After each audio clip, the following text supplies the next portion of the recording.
নির্বাচনী ডামাডোল শেষে দেশের উন্নয়নে কাজ করছেন মন্ত্রী প্রতিমন্ত্রীরা। এরই অংশ হিসেবে প্রায়ই সফরে যাচ্ছেন বিভিন্ন জেলা। শনিবার সকালে লালমনিরহাট সদর উপজেলার খেদাবাগ এলাকায় নবনির্মিত মাদ্রাসা ভবন ও সড়ক উন্নয়ন কাজের উদ্বোধন করতে চান দুর্যোগ ব্যবস্থাপনা ও ত্রাণ মন্ত্রী আসাদুল হাবিব দুলু। এ সময় সাংবাদিকদের এক প্রশ্নের জবাবে মন্ত্রী বলেন, সরকারি অর্থ ব্যয়ে কোনো ধরনের অনিয়ম সহ্য করা হবে না। এখন যে সমস্ত চলমান প্রকল্প বাস্তবায়িত হবে, সমস্ত প্রকল্প সরকারের যে এস্টিমেট রয়েছে, যে ডিজাইন রয়েছে, তার কোনো ব্যত্যয় ঘটানো যাবে না।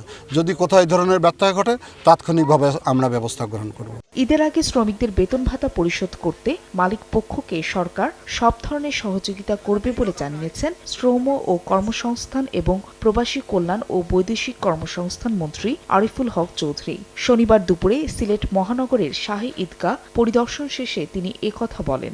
আমরা আশা করতেছি যে শ্রমিকরা এই নির্বাচিত সরকার অধীনে শ্রমিকরা অন্ততপক্ষে মিনিমাম হইলেও একটু হাসি মুখে যেন বাড়িতে যায়।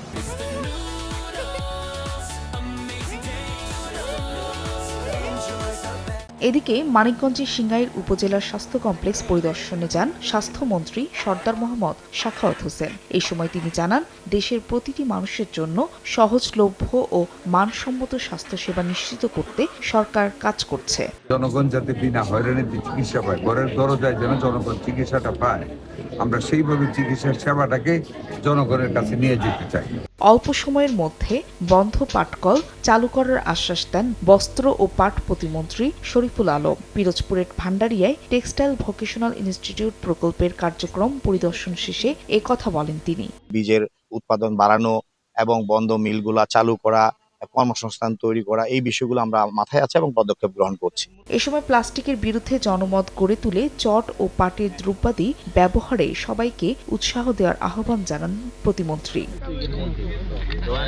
ফাহরিয়া ফারজানা, সময় সংবাদ।